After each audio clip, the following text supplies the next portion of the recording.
Hello, and welcome to another episode of Casual Learning. I'm your host, John Bannan. What's the deal with unfolding world?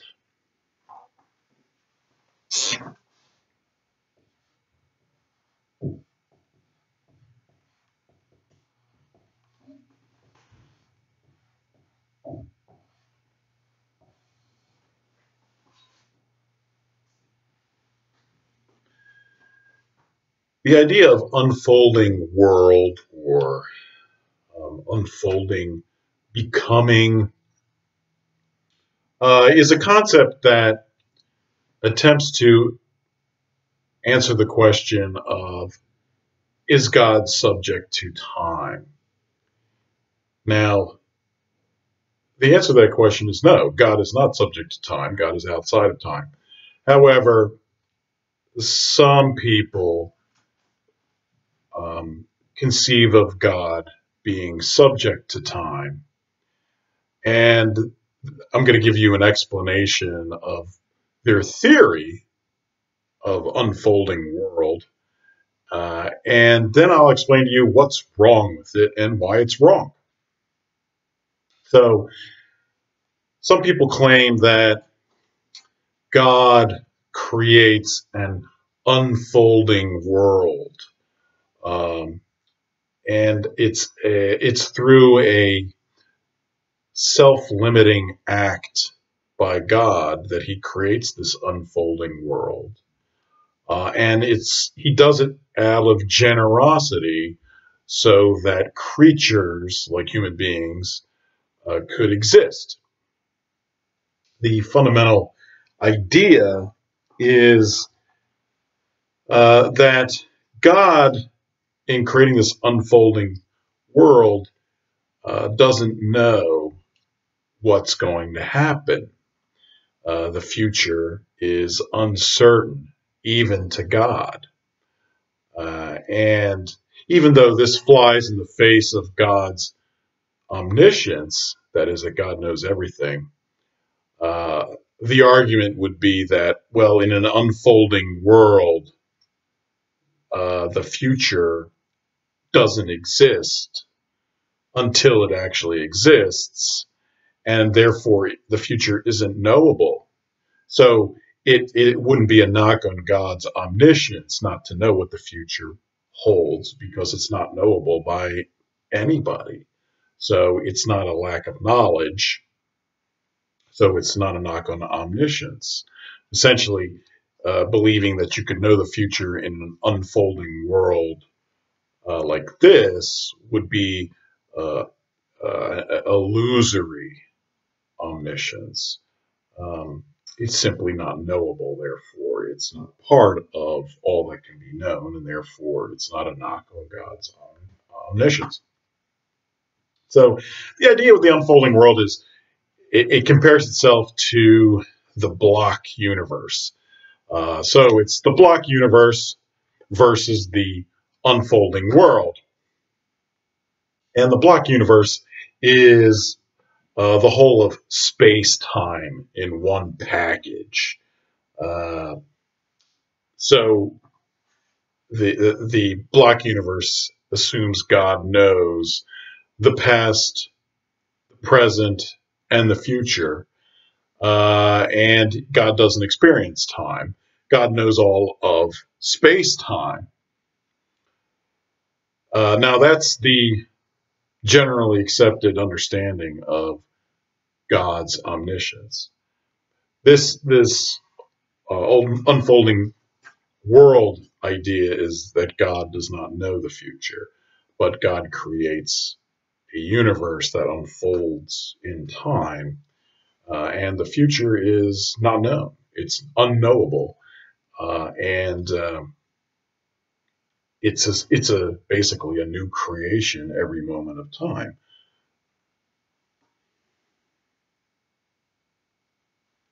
Now, uh, there are reasons why some people might like this idea of an unfolding world.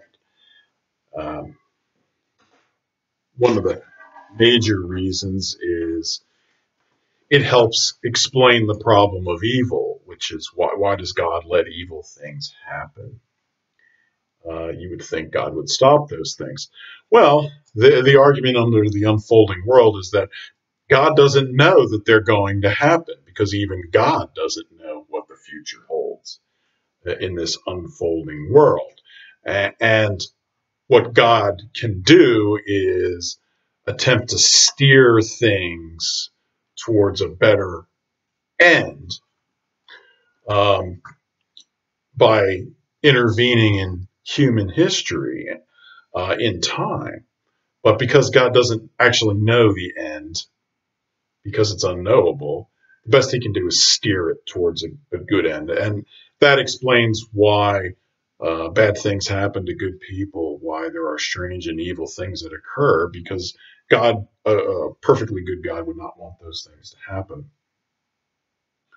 But so essentially, this unfolding world is saying they're outside of God's control. God has limited his control over the universe in creating this unfolding world, and therefore doesn't know the future and doesn't know what evil will occur. So the evil does occur, and then God tries to steer away from that.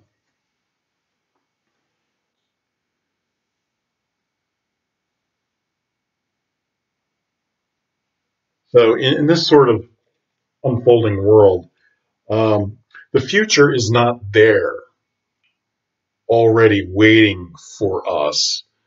We make it as we go along.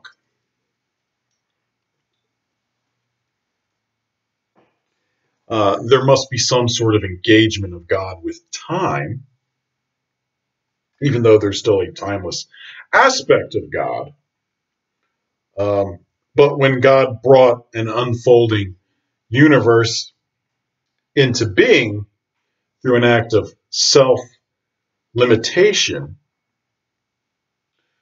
God chose to know that world according to its nature, and God does not know the future as a result.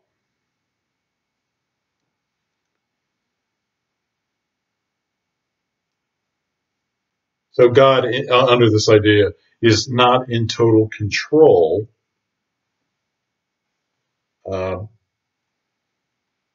but we already know this, because if God gave us free will, then uh, God is not in complete control of what we do anyway. Anyway, these are some of the arguments for the unfolding world. However, God is capable of bringing about ends through contingent paths. So if creatures do something, God will do another in time to steer things in a different direction.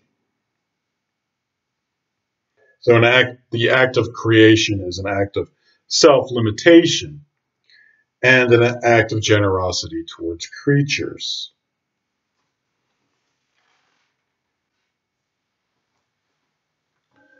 Uh, so that's an explanation of what the unfolding world view is. Now I'm going to tell you what's wrong with it. And there's a lot wrong with it. The major problem wrong with this view is it leaves absolutely no role for God. God is understood as the creator of the universe, the creator of physical reality, and he's necessary in order for physical reality uh, to come into being in terms of its order, its first order, um, in terms of deciding what potential physical reality comes to be real out of an infinite number of possible physical realities. But under this unfolding worldview, there is no role for God at all. And that's problematic, because if God doesn't have a role, then why are you assuming there's a God? Wouldn't it make more sense to simply assume there is no God? Because God wouldn't be necessary if God doesn't have a role, and just assume that the universe has always existed as it has and it doesn't need a God.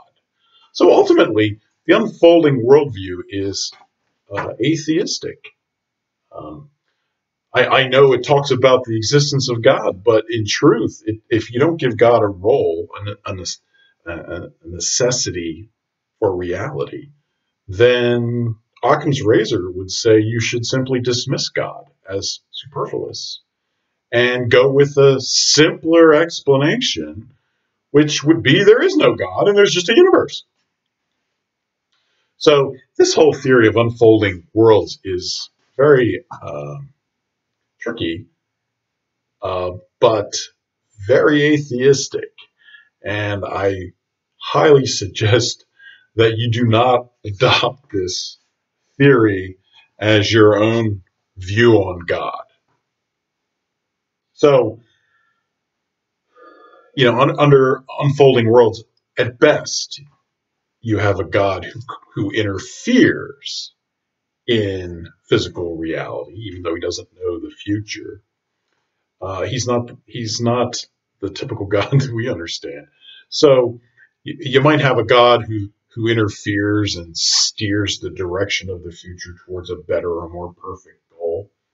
Um, well, that sounds great, but why does that have to be the case? Why do you need such a God? It makes more sense to say there is no God steering anything. And that explains evil. So, it doesn't give God a necessary role in physical reality.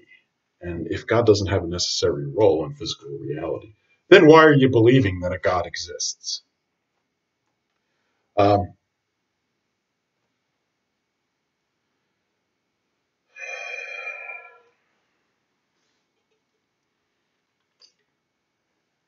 Another problem with the unfolding world is God is the creator of physical reality.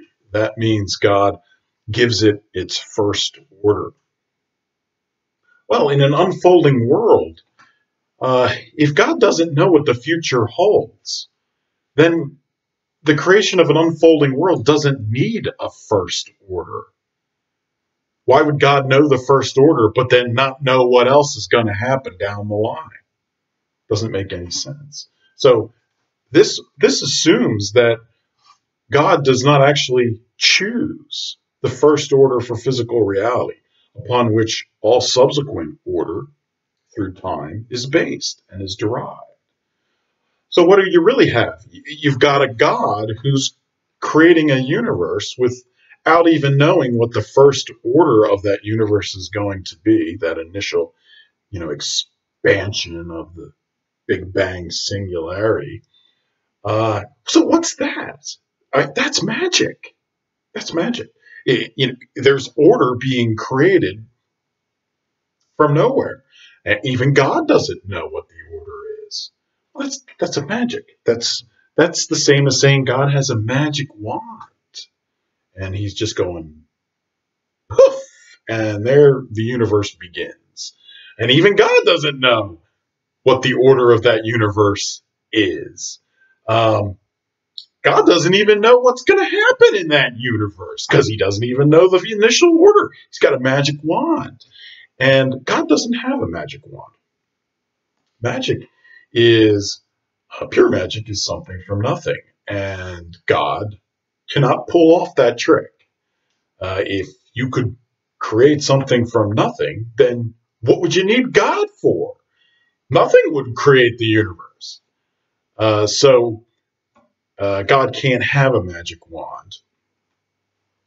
Again, that would make God superfluous. If you think something can come from nothing, from a magic wand, then why do you need the holder of the magic wand? Why would you need a God? You wouldn't. Just eliminate God as superfluous and just go with the magic wand and say nothing created the universe. Um,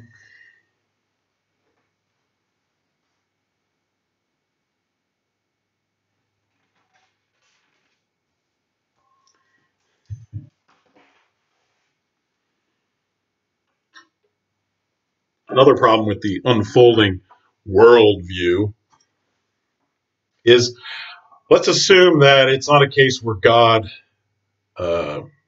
started the universe. Instead, let's assume there's an infinite regress of time.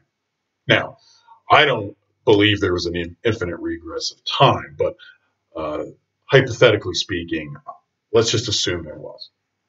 So if you're one of these people who believes there's an infinite regress of time, then and God doesn't know what the future brings, then that means God never knew anything about the universe, even in an infinite regress of time. Essentially, God knows nothing about the universe, nothing at all. It's all unknowable to him. So the universe would always exist and always be unfolding and always be unknowable.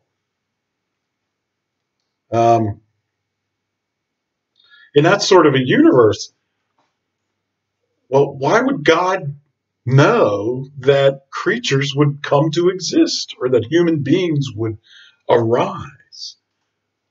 He wouldn't. God wouldn't know what was going to happen in that sort of universe. From an infinite regress in time to the present day, it's unknowable. God doesn't know that there would be creatures that would arise in such a universe. So the explanation that God has created an unfolding world as an act of self-limitation for the generous benefit of human beings is nonsense, because under that sort of unfolding world, God would know that there would be creatures that would arise from that particular universe. So the theory itself of unfolding world is self-contradictory. And that's a big indicator that it's completely false. A final reason why there's problems with this theory is it assumes that God can interfere with human history by directing the sequence of events in a different direction away from evil.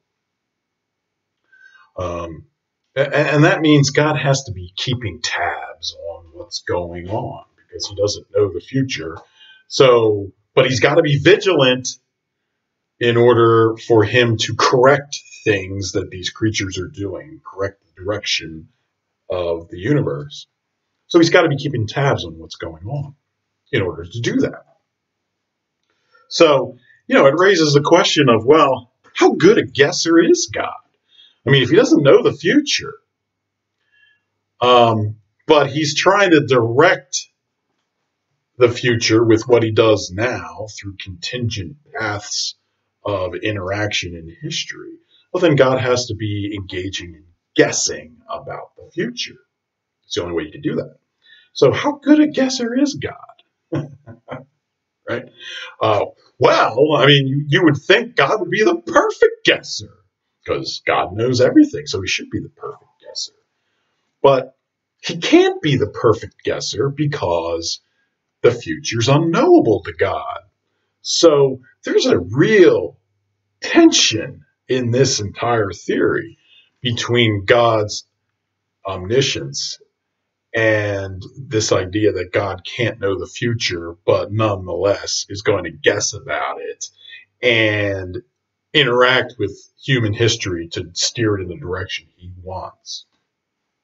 So a perfect guesser would know the future, but God can't know the future in this theory. So he can't be a perfect guesser. So how good a guesser is he? How do you decide that? And that really doesn't make any sense. How could God be less than a perfect guesser and be omniscient?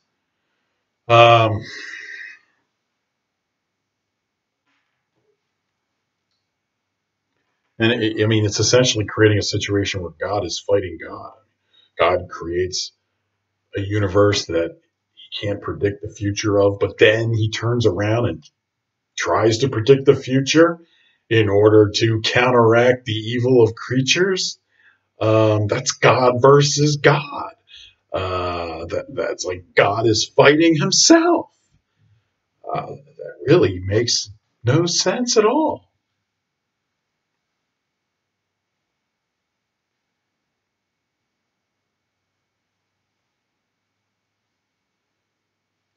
And this idea that God God is guessing but doesn't know what the future is going to hold also undermines God's omnipresence. I mean, God has to be present everywhere because God makes this thing, the universe. So God should know what's going on in every corner of the universe to the smallest level of detail because of his omnipresence. But if God is guessing, why is he guessing? Um, he knows everything that's going on in every corner of the universe. So why can't he perfectly guess at the future? But if he could perfectly guess at the future, then he would know the future. But this theory says God doesn't know the future. So this theory is in direct contradiction to God's omnipresence. So essentially, it's denying God is omnipresent. It's saying that not only is God creating a universe that he doesn't know what's going to happen in the future because it's constantly unfolding, he cannot also be omnipresent in that universe because he can't be a perfect guesser because otherwise he would know what would happen in the future. So if he's not present in that universe, then that universe has an existence independent from God. But that's impossible because God is the creator of the universe. It can't have its own independent existence. That means God didn't cause it. Something else caused it because it has its own independent existence. From where? Where does that come from? God is an uncaused being, so God's existence is uncaused. But the universe is a caused thing. So the universe's existence has to be caused by God. But if it has an independent existence of its own, because God's omnipresence isn't there in that particular universe, then it can't be caused by God. So what's caused it? Well, then, the logical conclusion would be that it's uncaused. But God is uncaused, not the universe. If the universe was uncaused, you don't need a God. Don't need a God at all. God again becomes superfluous. He can be eliminated through Occam's razor. An additional layer of complexity is unnecessary. The simpler solution prevails. And the simplest solution in that scenario would be that the universe is uncaused and God doesn't exist. So this theory of unfolding world really is an atheistic wolf in sheep's clothing. And the rational deduction from this theory is that the universe is uncaused and there's no role for God in it, and God doesn't exist. So,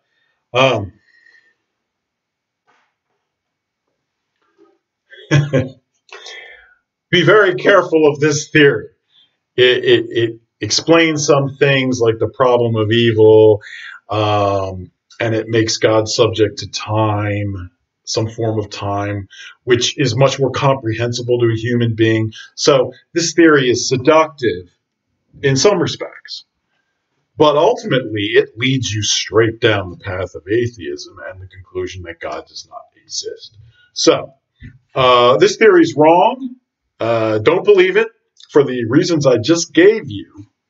And if you have any questions or comments, please leave them below and I'll answer them, and press the subscribe button. And I occasionally will do videos on these essentially atheistic objections and tell you what's wrong with them. And this is a especially pernicious one because it's very difficult to figure out exactly what's wrong with this. But it's a deadly theory as far as theism goes.